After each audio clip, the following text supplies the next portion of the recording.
meu nome é Bela Cardoso, eu sou formada em moda pela Universidade Veiga de Almeida e trabalho com figurino mais ou menos há 8 anos. E o figurino cada dia mais me instiga, não só na parte da moda em si, mas na construção da imagem, seja de um personagem ou seja do nosso dia a dia. Mas, antes de tudo, eu queria desmistificar a imagem que as pessoas têm da moda como uma coisa frívola, só de seguir tendência, e tentar entender o que está por trás disso tudo. Para entender isso, antes de falar da moda em si, eu acho importante a gente falar sobre o que é a imagem. Pode botar.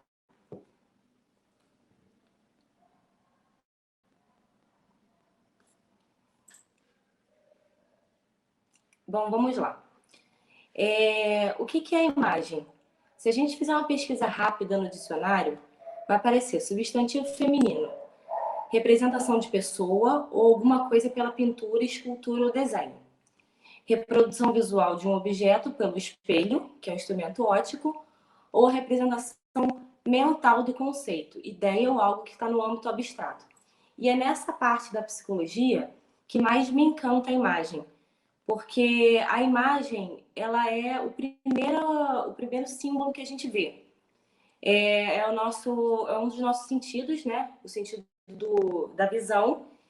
E com ele, a gente consegue observar tudo que acontece ao nosso redor sem usar a fala. Consegue também criar preconceito sobre algumas coisas. E a partir disso que a gente começa a imaginar o que está acontecendo. E eu gosto muito dessas duas palavras, né? Imagem e imaginação, que elas têm a raiz parecida. E errei. Que elas têm a mesma raiz. Acho melhor eu repetir essa parte. Eu gosto muito dessas duas palavras porque elas têm a raiz igual.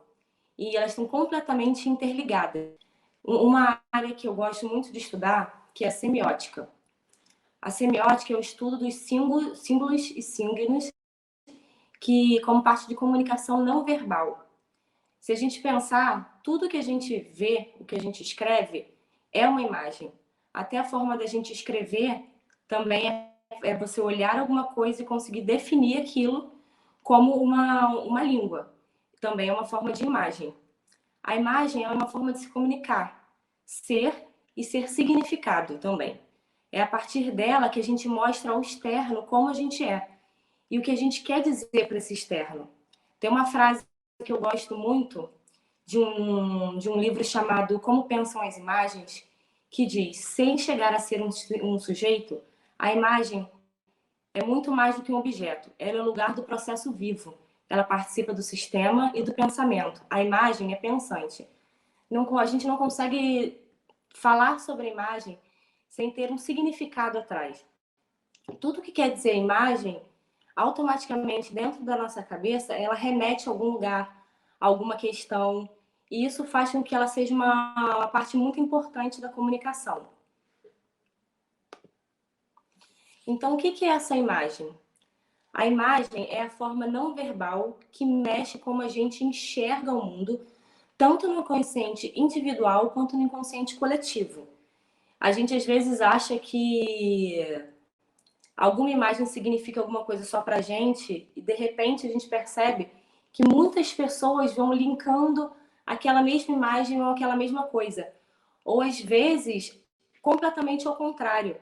E a gente fica surpreso como é que isso acontece.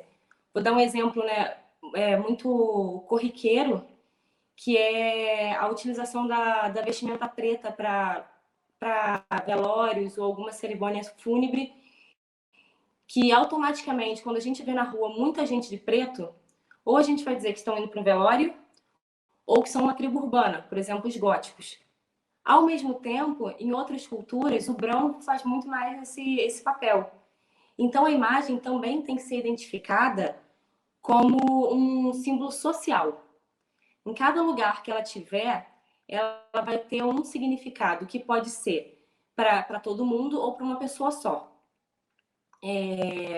Sendo um dos 5 sentidos que a gente tem, que é o da visão, ela leva diferentes sensações que vão mexer diretamente com o nosso interior. Ela consegue trazer emoção para tudo que a gente faz, independente de positivas ou negativas. É uma forma da gente dizer qualquer coisa sem falar. E ao mesmo tempo que a gente não pode deixar de colocar que ela pode ser uma forma também de exclusão. Muitas vezes, quando a gente vê alguma coisa que afeta os nossos olhos, né? Tem muita gente que fala assim, não posso ver isso que tá afetando a minha visão. Na verdade, ela está mexendo com uma coisinha aqui dentro, um pontinho bem aqui dentro, que faz com que a gente tenha uma reação com aquilo. E então, quando a gente estuda a imagem, na verdade, a gente está estudando todas as relações humanas que existem e que também já existiram. A gente vai criando uma camada de ancestralidade das coisas.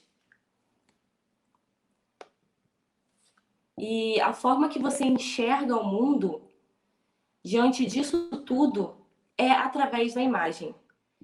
Diante de muitos momentos da nossa vida mesmo, quando a gente se olha no espelho, a nossa imagem pode nos agredir ou a gente pode também se sentir confortável com ela.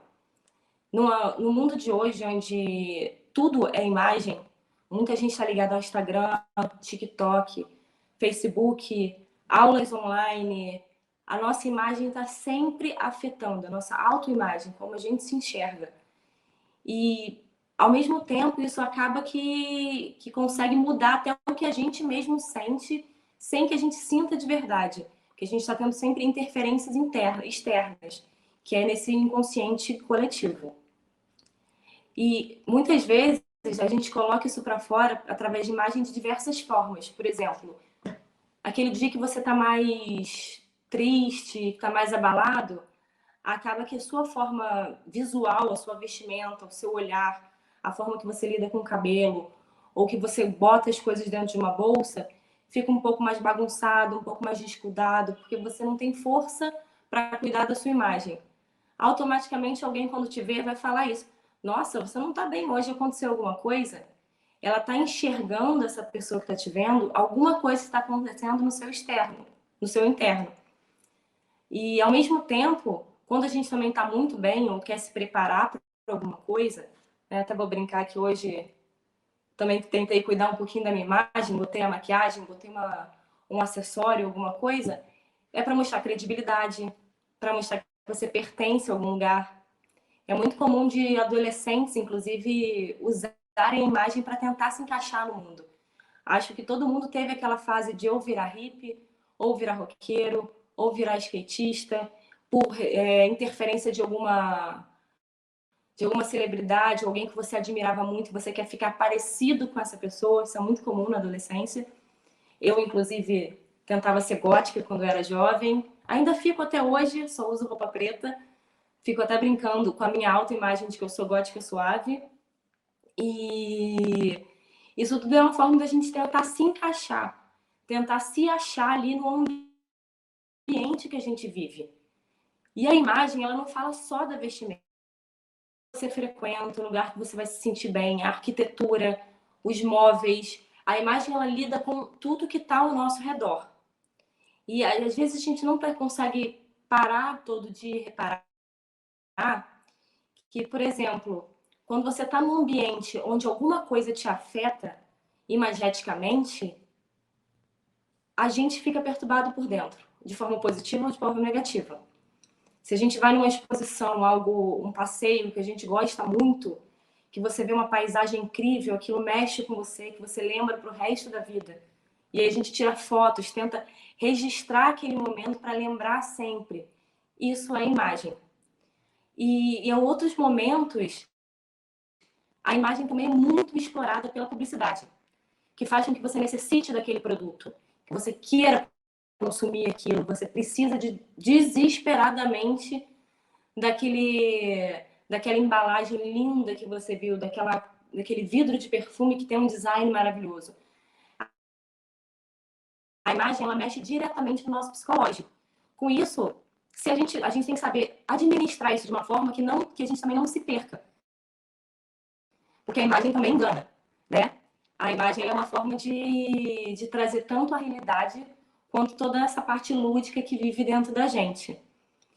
Então, tem uma frase que eu gosto muito, que é desse mesmo livro, como pensam as imagens, se não a situarmos no sistema que ela está conectada. No nosso cérebro, o contexto, a própria imagem, aquele que a faz, aquele que a contempla.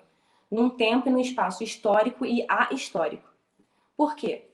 A imagem, ela entra tanto em diversos momentos, a gente não pode entendê-la como um ser único. Ela está presente e é preciso situar para que ela faça sentido e entender que esse sentido é uma variável. Ele vai transmutar entre um mundo e outro. Como eu trabalho com figurino, quando eu crio alguma coisa, ou seja, uma das minhas criações das minhas bijus, ou se eu vou fazer uma peça para outra coisa que não seja cinema, qualquer parte que eu faço, quando eu faço a minha pesquisa de referência e eu coloco aquilo em prática, aquilo quer dizer alguma coisa para mim. Ao mesmo tempo, a pessoa que vai receber, no meio que eu convivo, ela tem um significado. Quando a pessoa vem com uma referência externa que olha essa imagem de outra forma, ela ganha mais milhões de significados. E essa discordância ou essa não entendê-la de outra forma é uma das partes que eu acho mais incríveis, porque você vê o poder que a imagem tem de entrar dentro da gente e passar alguma coisa. Tem imagens que elas são, como diz aqui nessa frase, né, que elas estão num período histórico e ahistórico. Tem imagens que elas seguem a gente por séculos. A gente olha alguma coisa e sabe que aquilo significa uma certa coisa. Por exemplo, se a gente pensar num círculo, é só um círculo, né? Uma forma, ao mesmo tempo, ele é uma forma que completa, vai girando, é o começo e o fim. Eu vou usar uma referência que eu gosto da Roda da Fortuna, que é uma carta do tarô, onde ela é um círculo, é a roda, e as coisas podem estar positivas e podem estar negativas. Nessa carta do tarô, é exatamente isso. Em algum topo dessa imagem, quando você estiver aqui, tá tudo bem. Quando ela girar, pode ser que tudo mude. E a imagem, ela tem esse poder de transformar. Quando a moda começou a virar moda mesmo, a imagem, a vestimenta das pessoas era uma.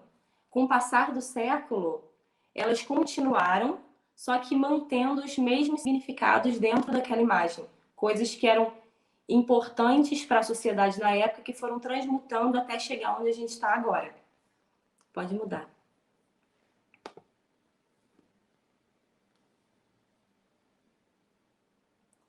E agora que eu vou entrar mesmo na parte de moda, para depois a gente falar do processo criativo. Quando surgiu a moda no meio de tantas imagens? A moda ela surgiu mesmo, considerada moda, mais ou menos no meado do século XIV, que aparecem as primeiras grandes mudanças. Antes da moda ser moda e diferenciar tanto o gênero quanto o seu lugar social, tanto homens quanto as mulheres usavam muitas túnicas.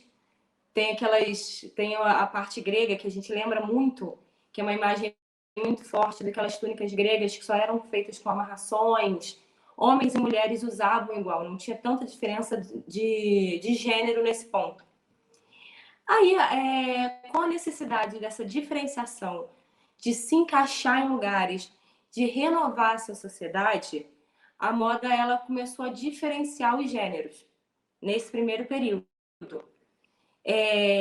Se a gente reparar essa imagem, que é do período gótico, bem mais ou menos do século XIV mesmo, essa imagem, o homem ele está vestido com um gibão, que é essa jaqueta aqui. Essa jaqueta deixa o peitoral dele muito mais forte. Ele fica sempre com essa parte aqui muito definida como o herói de tudo. Foi bem aí que o gênero começou a aparecer e também tudo que a gente vê hoje em dia de preconceitos também. Ele usa o gibão e embaixo dessa calça, que deixa a perna dele forte também, definida, como se ele fosse um grande lutador, existe uma imagem, uma peça da vestimenta chamada cache-sex, que deixa o homem como se ele fosse viril. É o começo do patriarcado, é o começo da referência do homem como o provedor de tudo. E, ao mesmo tempo, a mulher que está do lado, ela tem esse chapéuzinho aqui para cima, que no período gótico foi muito usado para elevar ao céu. Era como se eles quisessem chegar até o céu, chegar até a divindade, através desse crescimento aqui. E que você pode reparar também na arquitetura. As igrejas do período gótico, todas elas são pontudinhas, também tentando chegar até as divindades. E a roupa feminina, ela começa a mostrar o colo, um pouquinho aqui em cima, e onde parece que ela está grávida nessa roupa, ela não está grávida. Isso eram saquinhos que se colocava para poder aumentar o ventre e dizer que aquela mulher era fértil. Que é onde também começou a mudança do papel da mulher na sociedade, de ser simplesmente a geradora. O homem como ser forte e a mulher como geradora dos filhos desse homem forte e da força de trabalho. Tudo isso é apenas olhando essa imagem. A gente consegue delimitar períodos históricos inteiros e fatos sociais que aconteceram olhando o que essa moda quer dizer. E essas novidades de moda, quando eles entenderam a potência que tem uma vestimenta e também os móveis e a forma de construção do ambiente que eles viviam, começou a multiplicar desesperadamente. Era um festival. Mesmo as documentações históricas, elas são até confusas, porque em poucos períodos, em pouco tempo, que viam-se pinturas muito diferentes. E os grandes pintores, eles começaram a ser os grandes estilistas, porque eles modificavam aquela imagem para o quadro ficar de uma forma normalmente eram casais ou famílias que estavam ali, parecessem melhores, superiores, mas bem vestidos. Mas, ao mesmo tempo, começou a se escrever sobre vestimenta. Alguns registros históricos, inclusive histórias mesmo de romance, começavam a descrever a roupa como uma forma de identificar aquela pessoa, aquele personagem que estava lá. Nesse período já tinham, vamos dizer, uns figurinistas escrevendo por aí. Pode mudar.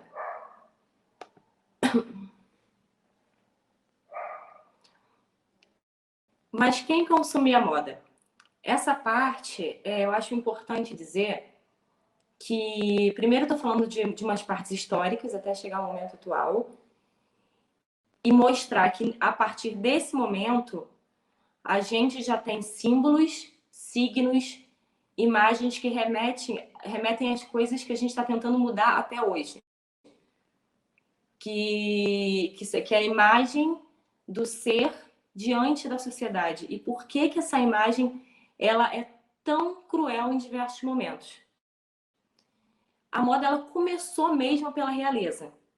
Quanto mais rico, melhor. Quanto que mais aparecesse, melhor. Eu botei duas fotos de cores azuis exatamente por isso. Azul, que tem gente que fala que é cor de menino, na verdade era a cor da realeza. Em muitos momentos ela foi usada porque o pigmento azul é muito difícil de ser encontrado. Eles demoravam muito para atingir.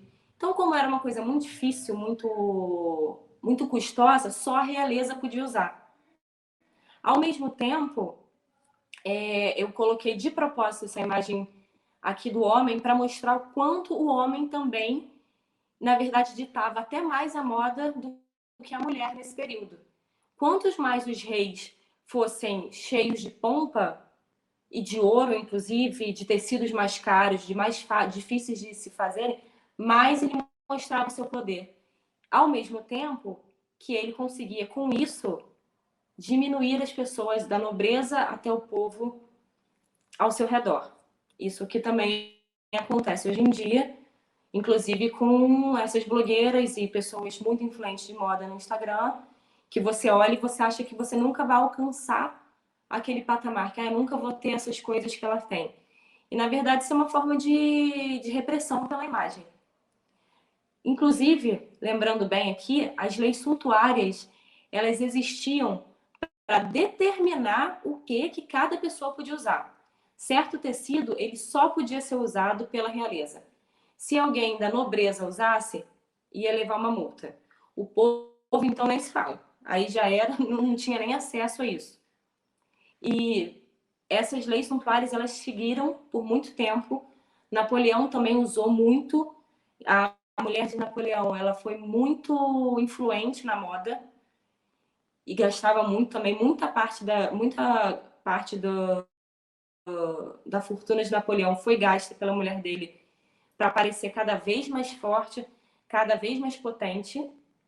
Essa imagem da mulher que eu coloquei ao lado, se vocês repararem, é a mesma coisa, mostra o colo da mulher como a parte mais feminina, as saias fazem a anquinha, que também tem referência com a feminilidade, com o útero e com a geração. E era assim que eles circulavam entre os ambientes e diziam que quem era mais adequado ou não, quem valia mais a pena ou não. Esse é um lugar frívolo da moda que a gente tem que mudar. Como pessoa que trabalha com isso, é também importante de estudar esse material e tentar modificar essa estrutura existente. Porque enquanto a gente conseguir enxergar a moda só como esses dois quadros de luxo, riqueza e um lugar que ninguém alcança, a gente vai estar diminuindo o poder da imagem. A gente vai estar deixando que apenas o que se joga em mídia ou o que se jogava nos quadros é o que determina o que é bom e o que é ruim. Por isso a importância de estudar a imagem e a moda como um todo. Porque não é, inclusive, esse rei com essa roupa maravilhosa, ele não morava num casebre. Esse luxo todo também ia para o entorno dele. Os funcionários que trabalhavam, para não dizer os escravizados também, quanto mais utilizassem roupas elegantes e mostravam o poder desse rei. As pessoas eram usadas para colocar roupas finas que elas não poderiam pagar, para poder mostrar o quanto aquela outra pessoa, o quanto aquele superior era poderoso. Isso também acontece muito nos dias de hoje, né? Quanto mais eu olho o Instagram, principalmente, eu fico muito assustada, que eu vejo sempre muito mais voltado para o público feminino, como que as meninas tentam o tempo inteiro alcançar um ídolo, alcançar um lugar, alcançar um patamar e vivem numa frustração intensa. Fazendo um dado aqui sobre imagem, o Brasil, inclusive, é o país que faz mais cirurgia plástica em meninas abaixo de 18 anos. Isso é muito sério, porque a gente não está falando só de roupa, como a gente está falando de imagem, antes mesmo dessas meninas virarem adultas ou saberem quem elas são, a imagem interfere nelas.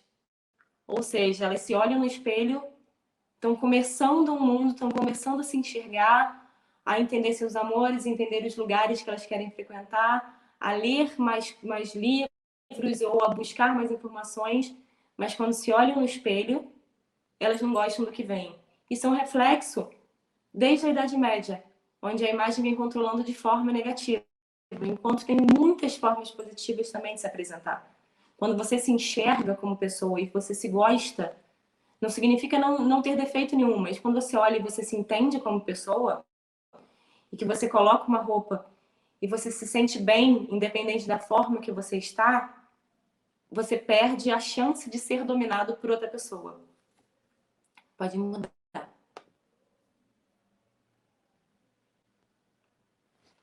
Voltando a essas mudanças com a moda. A partir da Idade Média, os grandes alfaiates eles começam a ser reconhecidos como artistas. Eu disse anteriormente que os pintores eram os grandes estilistas. E, de repente, os alfaiates eles começaram a ter a liberdade de criação e começaram a mostrar o que eles sabiam fazer. Os pintores começaram a retratar exatamente o que eles faziam. Eles ganharam lugar de fala, ganharam poder, ganharam uma profissão reconhecida. Como eu disse antes, esse alargamento do culto estético e narcisístico, que é uma parte que eu acho que tem que ser sempre muito bem discutida. Então, quando o Sérgio me convidou para fazer essa fala com vocês, eu sempre quis deixar claro que a gente precisa sempre debater. Porque com a moda, com a necessidade da imagem, e o que eu disse antes, de mexer no nosso interior, a gente também precisa saber se achar. Para ficar perdido nesse mundo de ilusão é muito fácil. Busca por adequação e aproximação de assemelhar-se com quem considera superior, que existem os pontos positivos e negativos. Quando a gente tem um ídolo, uma pessoa que a gente gosta muito, que a gente considera, é muito importante, além da imagem, de você achar bonito ou não, essa questão do belo é bem complexa também. Você precisa analisar se é só a imagem que te traduz algo bonito ou se essa imagem causa algum efeito que você quer ser igual de uma forma dentro do seu inconsciente, por uma certa inveja, por querer chegar em algum lugar, mesmo que essa pessoa não seja tão importante para você assim. E aí a moda foi evoluindo e virou a alta costura. A alta costura, ela ganhou força de fala e delimitação de padrões que os estilistas entendiam como esteticamente bonito. De novo, é uma pessoa que olha e entende o que é bonito ou não, mas o que é o mais importante é que é bonito dentro da imagética dela e começou a botar para fora aquilo e colocar em outras pessoas. E aquilo vai se transformando numa pessoa que dita uma moda, que dita um conteúdo. A gente precisa estudar isso também. Até que ponto o dita e o ditador, também que tem a raiz parecida, eles não podem ser tanto os vilões quanto os mocinhos, né? E o mais legal disso, depois que a alta costura começou a ditar a moda, começou a ter a sua influência e não conseguia chegar nas classes um pouco mais baixas, porque é muito caro. A alta costura hoje em dia no mundo tem muito pouca pessoa que consome realmente. Eu acho que atualmente quem consome alta costura são menos de 3.000 pessoas. A moda das ruas começou a aparecer mais forte. O inconsciente coletivo começou a aparecer. Eles olhavam os grandes estilistas, mostrando o que eles queriam, que ficaram por alguns séculos dominando, falavam e era lei, e começou a jogar para as ruas. Os jovens começaram a ter poder de falar: isso eu não quero vestir e isso não me representa. E recriar toda essa estrutura para eles também se sentirem dentro de um mundo. E aí começaram as tribos urbanas, que é uma parte que eu gosto muito. Os punks, por exemplo, com toda a sua força de questionar, principalmente o reinado. Os hippies começaram a aparecer muito mais fortes, tentando fazer toda essa mudança já na década de 60, para entrar num outro mundo, tentar se limpar disso tudo que estava crescendo muito rápido. Inclusive, na década de 60 e 70, a publicidade foi uma era que bombou muito. Eles faziam publicidade com tudo.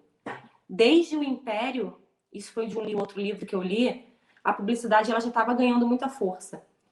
Uma das propagandas mais fortes do período imperial foi uma propaganda de sabonete, que usava o quê? A imagem da mulher como dona de casa e que limpava tudo, e usavam, infelizmente também, a imagem de negros, que quando passavam sabão eles ficavam brancos. Eu gosto de falar sobre isso para entender o poder da imagem na mão da publicidade ela pode causar danos que não foram reparados até hoje. Mas voltando a essa moda que ganhou as ruas, esses grupos começaram a ter lugar de fala. E aí, ao mesmo tempo que se agrega aqueles grupos que se acham que tem coisas em comum, além do que os estilistas falam, eles começam a vai ter que cortar aí. Vai ter que individualizar também. As pessoas começaram a poder usar aquilo que elas simplesmente queriam. Podia ter um pouco a ver com a moda, porque é o inconsciente coletivo, mas elas conseguiam expressar também as suas emoções através de alguma coisa ou outra. E isso fez com que os estilistas começassem a olhar para as ruas, a olhar para os jovens, a olhar para quem consumia. Eles não podiam simplesmente mais mandar.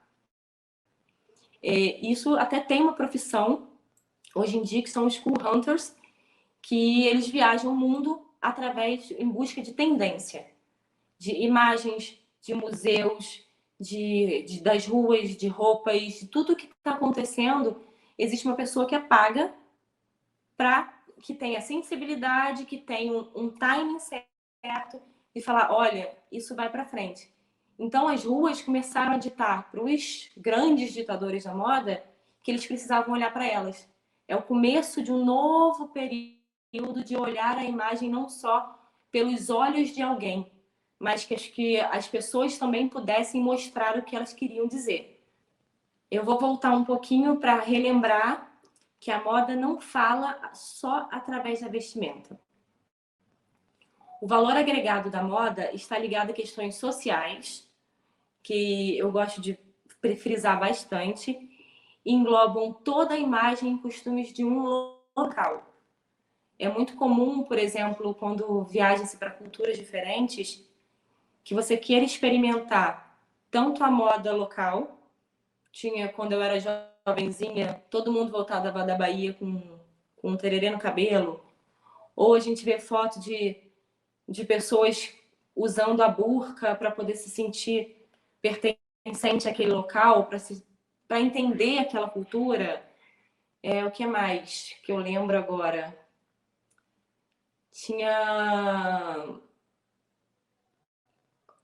Você viajava também para fora do país, ou vivia para Disney, voltava com o Mickey na cabeça, com aquelas orelhinhas.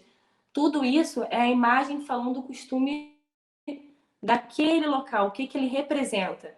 Então você não consegue falar de moda apenas falando de vestimenta.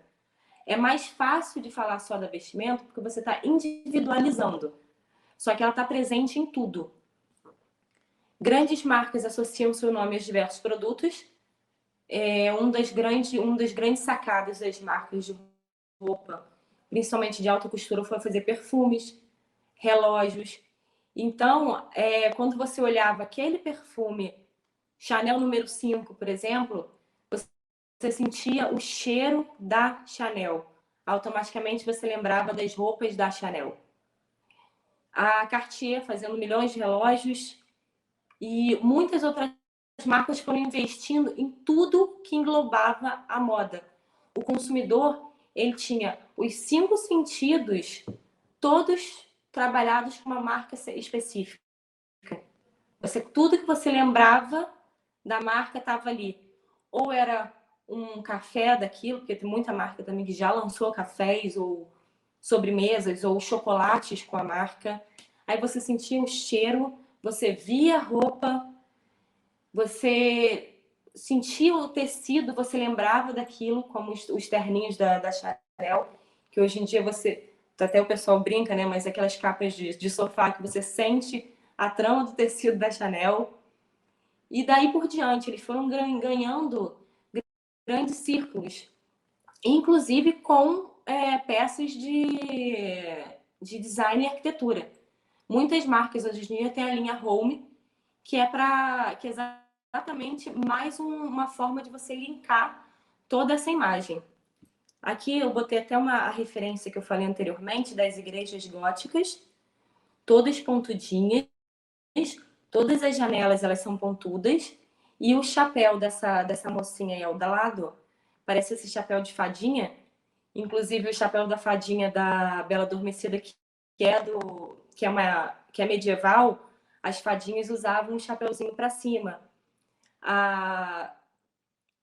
Os chifres da vilã, da bruxa má, que também a gente pode lembrar da imagem da bruxa, né? Como um ser ruim, como um ser malvado, maléfico, exatamente pelos aqueles chifres que a gente acha que tem ligação com coisas ruins, e na verdade, aquela roupa da Malévola, os chifres são o período gótico, que é esse período de elevação aos céus.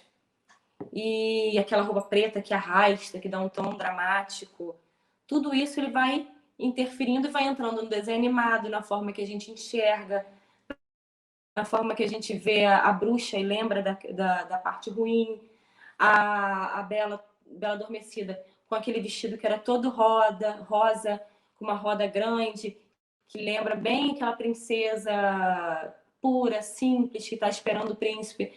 Quando você olha qualquer vestido, seja de noiva, que tem esse mesmo caimento, ou vestido que seja dessa roda grande, você lembra diretamente da princesa. Essa princesa está no período gótico. A imagem ela é cíclica, ela só vai mudando e ganhando mais significado. Pode passar.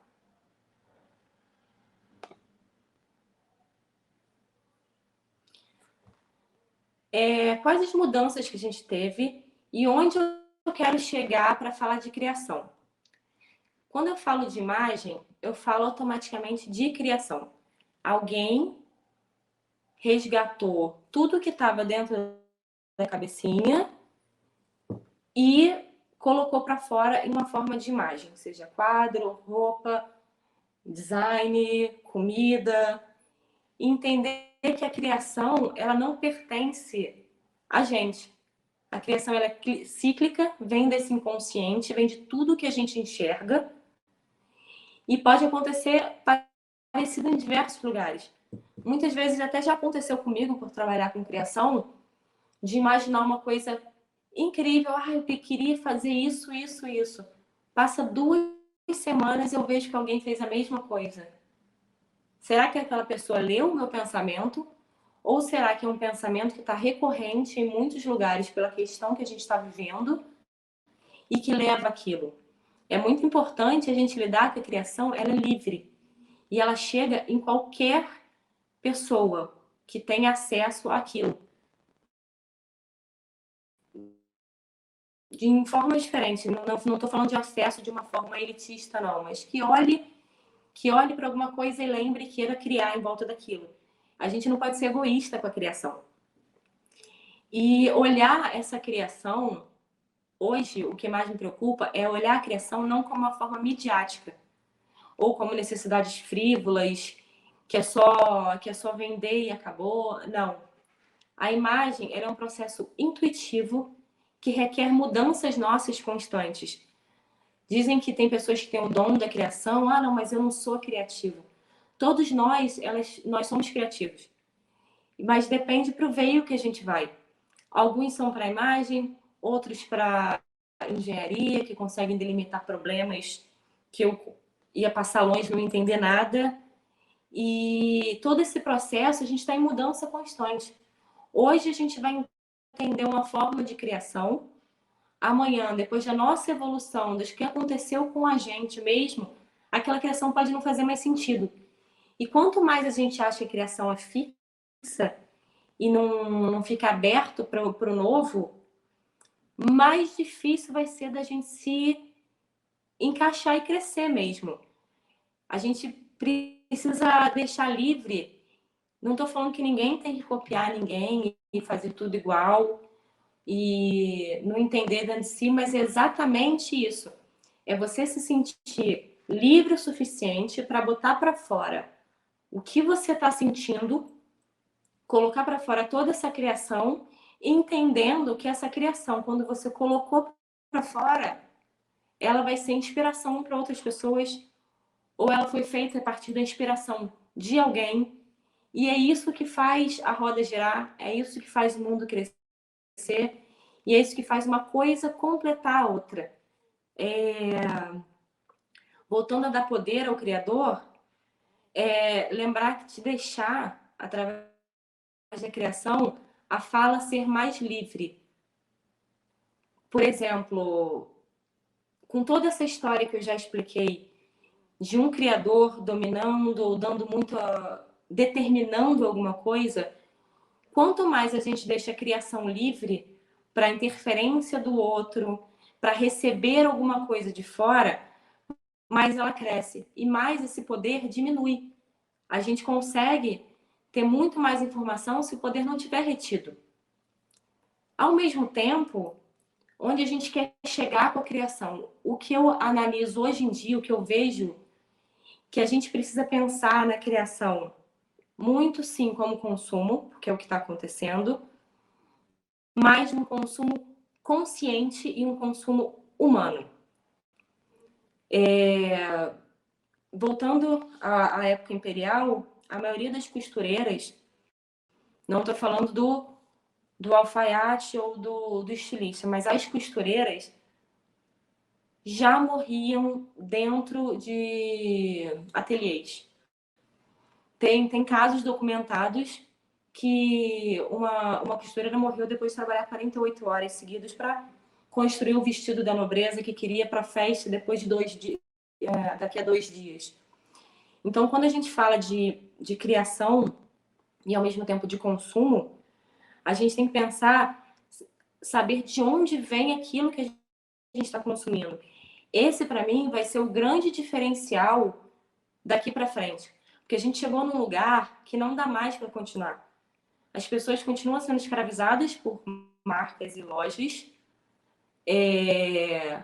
A matéria-prima, muita gente não dá valor e quem produz automaticamente não ganha o suficiente. E a gente não sabe o que está acontecendo com as nossas peças.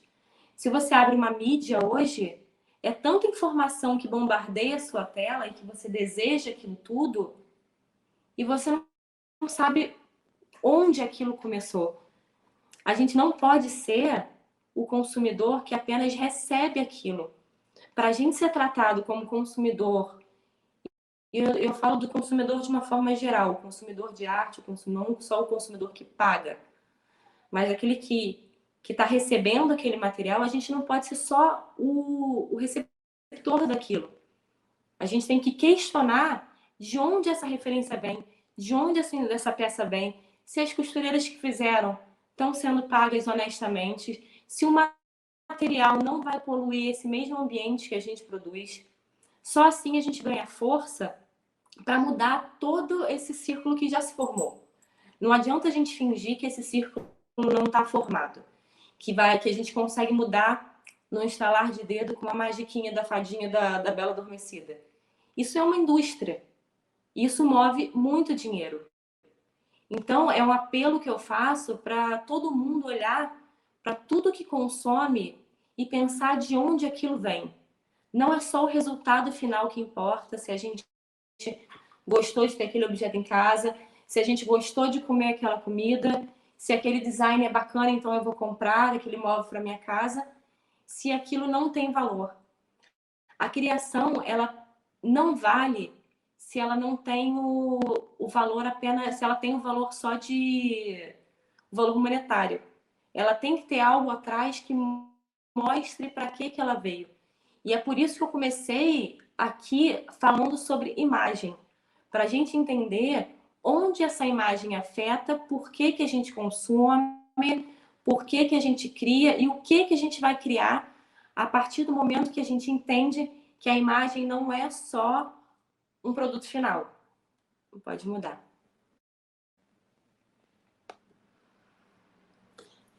E aí, como estimular a criação através de imagem? Com tudo. É sair do Instagram, é sair dos sites que vendem tudo pronto, para não só refazer, né? Só para não pegar aquela referência e fazer igual, e olhar o mundo ao nosso redor. É usar a imagem realmente como ela é. Entender também que nem sempre tudo que a gente acredita que é belo de verdade. Pode ser o belo só pra gente. É olhar para o mundo de outra forma. É ver o que o seu amigo do lado acha bonito que você também não acha. Mas qual é o valor que aquilo tem? Porque de uma forma ou de outra, quando você observa, sendo uma referência negativa ou positiva, o seu cérebro está sendo estimulado e ele está vendo tudo que acontece. Consumir imagem de revistas, exposições, de passeios, consumir livro, lembrar que a imagem também ela é formulada a partir da escrita. Se a letra é uma imagem, né? Por que ela não pode, através da leitura, fazer o inconsciente criar mais 1000 coisas ao redor? A imagem não vai estar pronta, você vai trabalhar a sua imagem através de uma linguagem verbal, de uma linguagem escrita. Isso vai fazer com que você consiga criar com mais facilidade. Eu defendo muito os livros. Tenho certa paixão por livro e eu acho que a gente tem que consumir mais o tempo inteiro o livro, ler, voltar ao hábito de ler, inclusive para não cair em notícias falsas, para não ser alienado, ler o tempo inteiro para que a nossa criação ela seja alimentada de uma forma também que não seja da imagem que a gente está acostumado, que é muito pronto, é tudo muito fácil de chegar. Música é também, eu acho, uma das formas mais lindas de criar imagem. Eu não lembro agora quem, mas uma pessoa, um pensador desse, falou que a música, na verdade, ele é o único sentido que é puro, porque você não tem interferência de nada, você fecha o olho e consegue sair dali. Prestar atenção em tudo que te influencia e o que mexe com você. O que tá ali dentro, o que fica aqui dentro, o que você sabe que para frente você vai lembrar. Muito das criações que eu faço hoje em dia, eu lembro das minhas brincadeiras de infância. A minha mãe ela não deixava eu jogar videogame, ela não gostava muito e não gostava muito de brinquedos prontos. E eu lembro desde pequena de eu brincar muito com fantasia. A gente tinha muita fantasia, eu e a minha irmã em casa. Os nossos dias eram passados vestidos de princesa, ou vestido do Chapolin, ou vestido de o que tivesse na frente, rodando pela casa cheio de roupa e inventando o tempo inteiro. Se foi por isso ou não que eu acabei trabalhando com figurino, não sei. Mas é uma lembrança, é uma imagética que eu tenho de como e onde eu comecei a criar. Onde veio isso tudo que está aqui, ainda guardado dentro de mim. E eu estou colocando para fora agora. E sempre lembrar aqueles 5 minutinhos antes de dormir, quando você está deitado na cama, como foi o seu dia? O que as coisas que marcaram você naquele momento? Trazer isso de volta, de não só dormir e acordar automaticamente, mas ir lembrando, anotar no caderninho, fazer um desenho, escrever uma frase, escrever um poema. Isso tudo estimula a criação. A criação ela não é só um dom, falando de novo. A criação ela precisa ser estimulada. E o estímulo não é só ficar numa tela de celular olhando o que alguém já ditou, o que alguém já criou para criar alguma coisa parecida. E quando nesse ponto eu falo que alguém já criou e criar alguma coisa parecida, eu não estou falando apenas de consumo. Eu estou falando da nossa vida mesmo, de soluções práticas que a gente precisa fazer e que normalmente a gente engessa só no que a gente já viu, porque realmente é muito fácil. Você abrir a tela de um celular agora, você tem um mundo na sua mão. E voltando aqui, anotar tudo que te chama atenção e não só o que você lembra, o que te reproduza. Buscar informação que você sinta verdadeira. Viu um quadro bacana? Viu uma referência legal? Vai atrás de mais coisa dela. Vai buscar um pouquinho. Ah, gostei dessa moldura aqui que me lembra algum período. Qual período é esse? O que aconteceu historicamente nesse período que lembra essa moldura? É ir no fundinho das coisas e buscar significado. A gente não pode mais falar de criação sem significado, porque isso já está cheio. Não tem mais espaço para isso, porque não se sustenta sozinho. E também buscar o que te abomina. Eu acho muito importante quando a gente descobre os nossos medos, o que a gente não gosta e o porquê disso.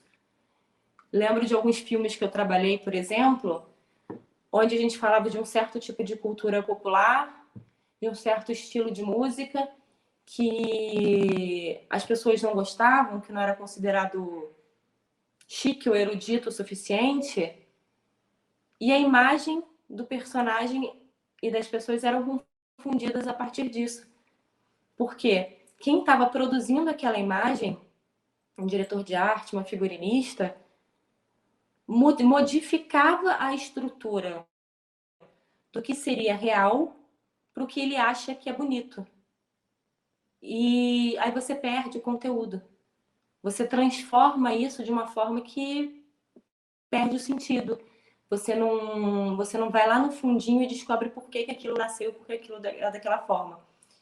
Então, eu acho muito importante que, além da gente descobrir o que a gente gosta, é entender o porquê da gente não gosta. Se a gente vai repelir aquilo sabendo por que está repelindo, ou se a gente vai ressignificar de uma forma que seja agradável para a gente.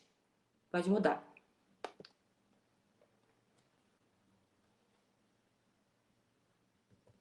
Entenda a sua criação.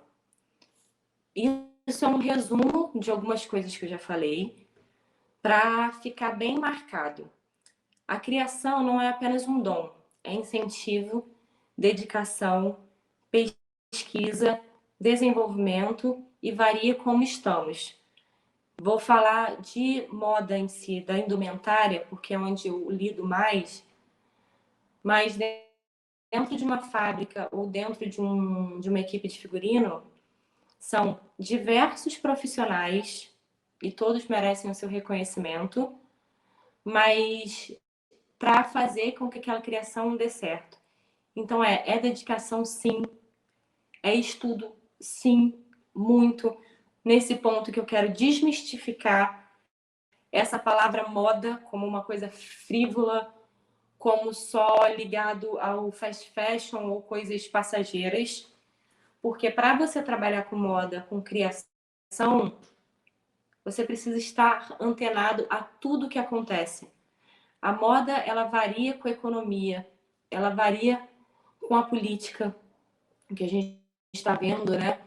Muito hoje em dia, inclusive nesse governo, quando uma certa pessoa falou que meninas usam rosa e meninos usam azul, ela está falando de moda. Ela está falando de delimitar conceitos, delimitar o que as pessoas vestem. E para que isso não aconteça e para que a gente tenha espaço, para que a nossa criação evolua, a gente precisa estar sempre questionando, sempre estudando. É ver o jornal, seja ele qual for, de manhã, sim. É entender o valor da moeda hoje em dia. É entender as pessoas, o que as pessoas estão passando na rua. Dar valor a tudo que acontece. Porque senão a criação ela fica de novo sem uma base firme. Ela é simplesmente uma forma de jogar para frente, mas não é a imagem que dá símbolo e significado. E perceber suas emoções, muita coisa comum que a gente ouve, ainda mais nesse período pandêmico, que é o bloqueio criativo. Antes da gente pensar que a gente está com bloqueio criativo, a gente tem que se entender por dentro, entender nossas emoções.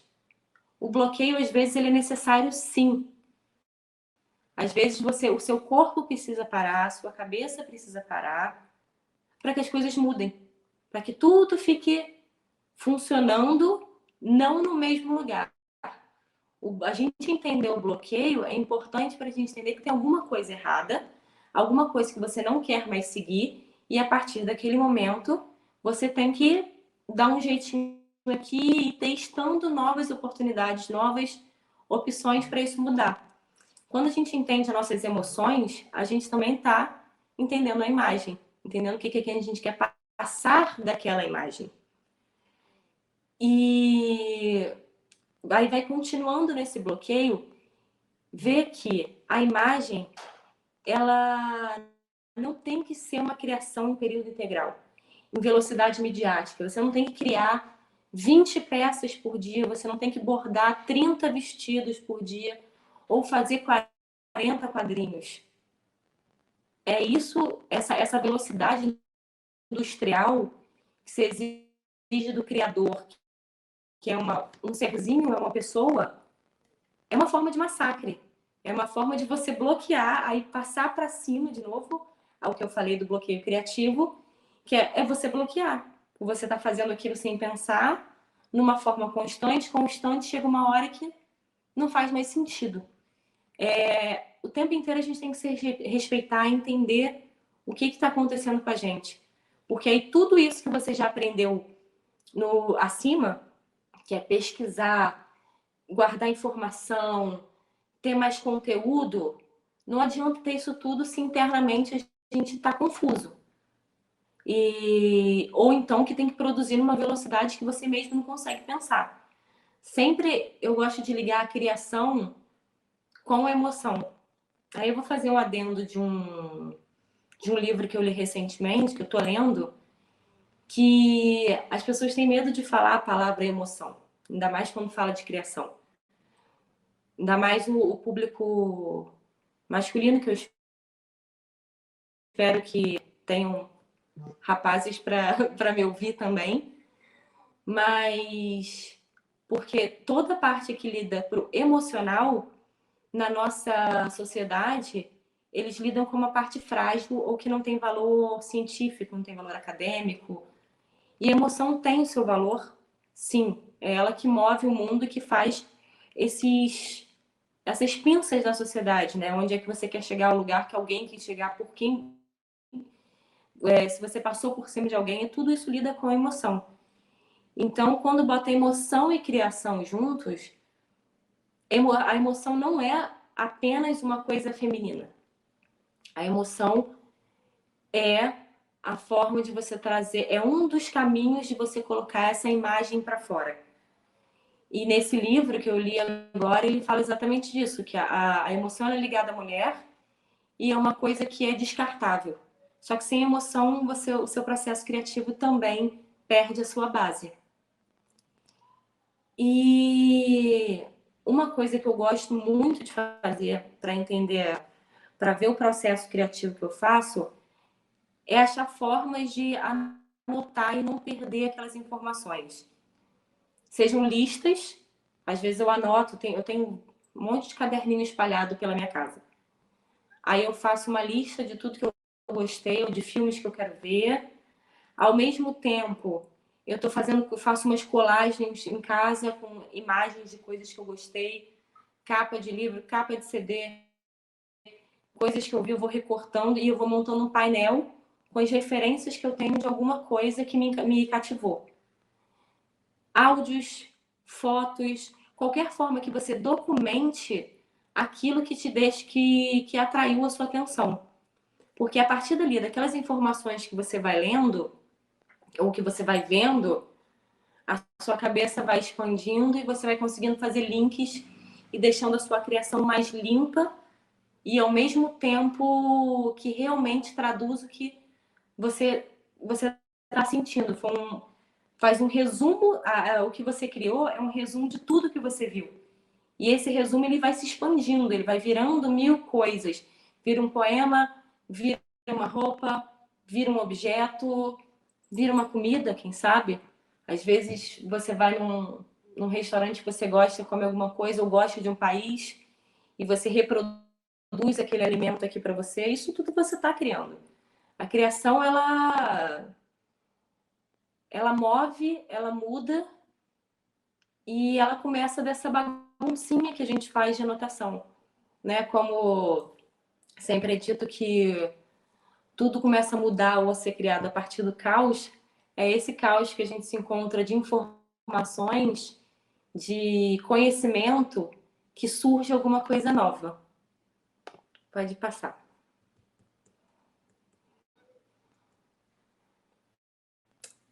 Eu, como boa defensora dos livros, eu já teria mais alguns para botar aqui. Agora pensando. Mas para falar bastante de moda como conceito geral, de publicidade, de sociedade e como não a sua vestimenta, esse primeiro livro, O Império do Efêmero, É maravilhoso. Ele vai dar uma noção incrível do que acontece e por que a moda vira o que ela vira. Esse segundo livro, A Moda e Seu Papel Social, também mostra exatamente como a sociedade é moldada através da moda e como a moda interfere. Vou até dar um exemplo que aparece nesse livro, que é o pós-guerra, onde a vestimenta da guerra era seca, fininha, para não gastar muito tecido, porque os tecidos iam para a guerra também para fazer barracas, para fazer uniforme. E o New Look, que reza a lenda, mas que não é, eu vou deixar vocês descobrirem que foi o Dior que criou. E as mulheres já vêm com uma saia enorme, bem rodada, para mostrar que a guerra acabou, para mostrar que os tecidos voltaram para as fábricas, para mostrar a exuberância, a riqueza, logo no pós-guerra. É um fato questionável, né? Através da imagem, enganar que tudo estava bem depois de uma guerra. A roupa e a moda é um outro que também muito interessante, que ele fala o que é roupa e onde é que a roupa vira moda. Onde é que ela entra nesse circuito todo. Sistemas da Moda é um livro do Barthes, que ele estuda semiótica, é uma das pessoas que mais estudou a semiótica como indumentária. Ele é muito bom. Inclusive, ele tem outros livros que, através da imagem, ele mostra todo o significado. Um deles, que eu lembrei agora, chama Mitologias, e ele vai dando pequenos exemplos do que a gente vê, de imagens que a gente vê e como mexe no nosso inconsciente. Como pensam as imagens, que são vários artigos sobre a imagem em geral. E como eu falei no meio desse turbilhão de coisas que eu acabei jogando, existe um livro chamado Cor Imperial, que ele é muito bom. E foi através dele que eu vi mais informações sobre essa parte das costureiras, o quanto elas eram massacradas dentro das fábricas e o quanto a imagem do homem e da mulher binários, cis, era tratado. E quando existia alguma divergência disso, eram completamente massacrados.